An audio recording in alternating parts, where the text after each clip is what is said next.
Okay. Mic check 1 2 1 2. I am the Y2K collector, and I'm back to kind of go through with you where where I'm at rather on day 3 of my game hunting in the wild, series. I guess this is something that I've been doing for the last 3 days. It wasn't necessarily planned, but I have made some headway. So I'll talk about some of the things that I got. I have done a little bit of virtual hunting as well, so we'll talk about some things that have come in from that. And then I'll also share a few items that I got out of a lot that I was able to snag up yesterday. So, and then at the end of the week, maybe Friday or Saturday, I'll kind of go through everything I got over the week, pretty much kind of run through all of the games that I got, kind of talk about some of the ones that I kept and added to the collection, and just kind of go through that. So, this has been fun, right? It's been fun for me because I'm not one of those people who necessarily needs to collect every game for a console or, I think at this stage with where I'm at, if I see something that I think is going to be fun, either the gameplay and footage looks fun, or it's got some really great testimonials, or it's just something that I've always wanted to play, or maybe it was a game I had back in the day, but I'm getting it back. I'm just at a stage where it's like, all right, you know what? I'm going to go ahead and snag it up for me. So we'll talk about some things that have been added, and I won't do too much jabbering or blabbering. We'll kind of jump into this one quickly here, and then I'll get back with you throughout the rest of the week just to kind of go through what I was able to get. So let me just first start off by saying that day 3 of game hunting was a complete dud. I didn't find anything, and nor was I able to actually sell anything today. So I guess you just have days like that when you're game hunting. And I didn't really think I was going to have another phenomenal day. I think yesterday was a great day in and of itself. So today I just figured, you know what, we'll get out there and see what we can do. But I did check out a couple of thrift stores. Well, I checked out one thrift store. I checked out a game store. Wasn't really anything there. So, just decided, you know what, today is just going to be, I'm going to kick back and concentrate on kind of, putting some stuff out. So I listed some stuff. I kind of put a bunch of stuff together in a lot. And I've got that up for sale. So we'll see if that sells. And that should really help out with covering and, actually putting some extras back into the pocket. So we'll see how that all pans out.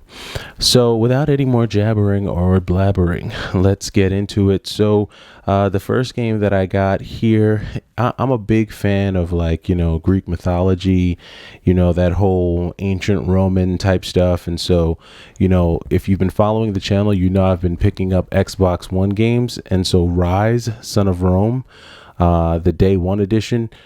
This is one that I picked up for the Xbox. Little hack and slash, looks pretty gory. Like I said, I'm a big fan of Gladiator, that famous line, "Are you not entertained?"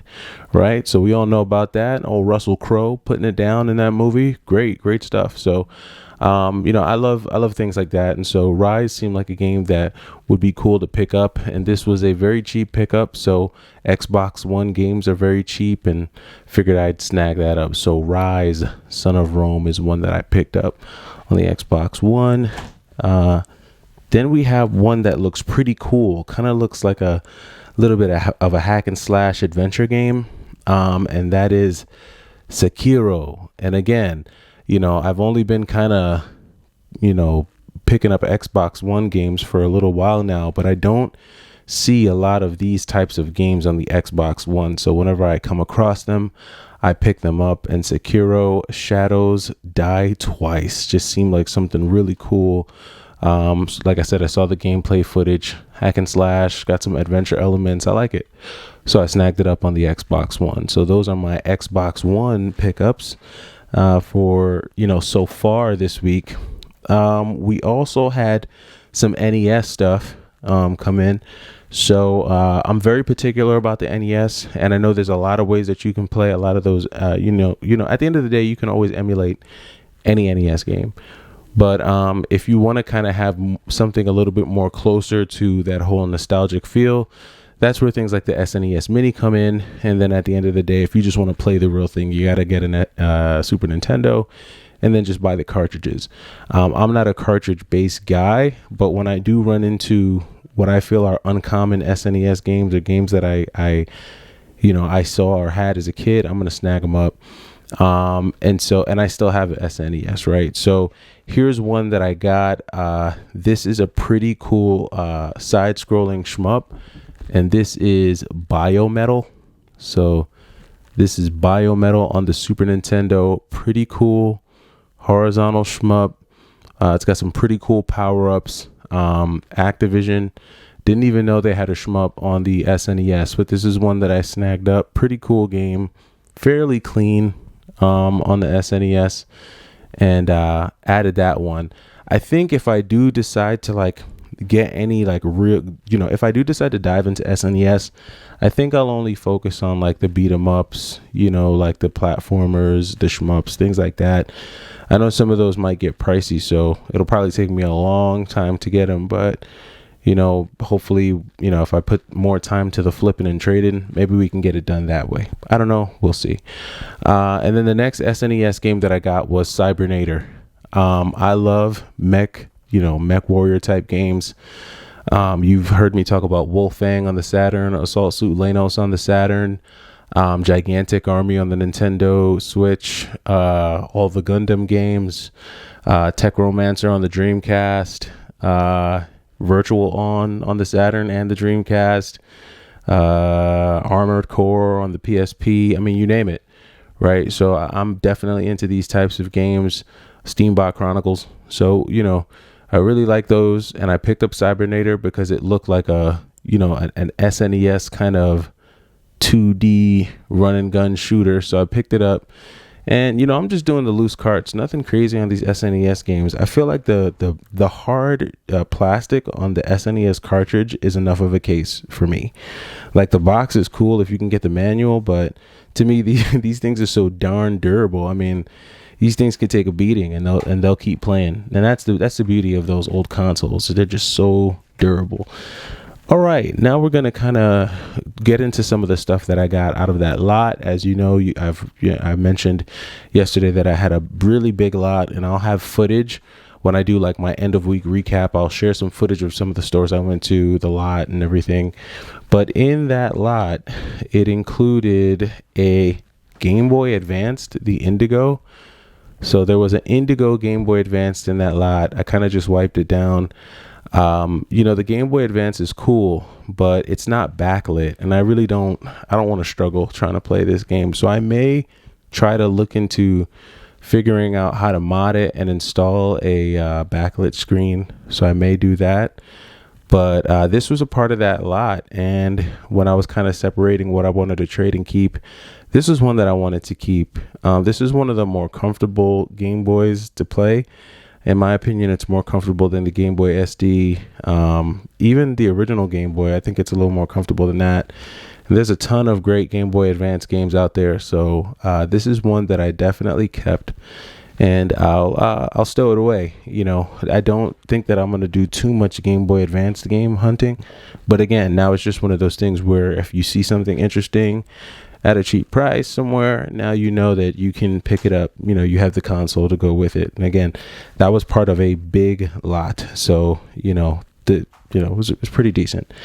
All right, so last but not least, I'll go over these two games, and these are very nostalgic for me because I played these games when I was a kid. But I was able to, a part of that lot as well was I guess 2 copies of Pokemon Fire Red. So these are cool.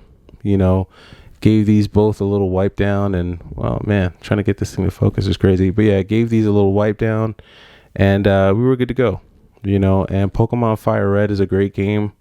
The Pokemon games are great games.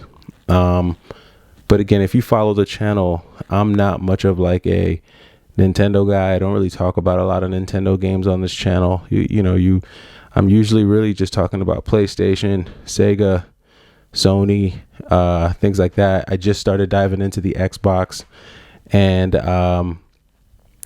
starting to kind of look back towards the Wii, because I do have a Wii.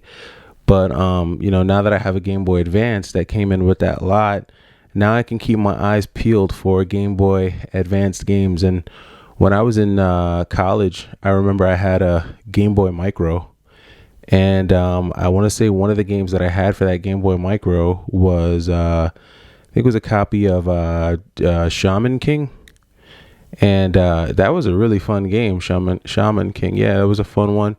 And I'm trying to think of what else I had. I had a few games. I think I had the Zero, the Mega Man, the Zero games. I had that. I think I had Gunstar Heroes. I had a few games, and now, some of those games are kind of pricey on the Game Boy Advance. It kind of sucks because they were really fun games, but some of them are pretty pricey. So we're just going to have to hope that I'm able to run into those. But yeah, it was pretty cool to kind of run into these two.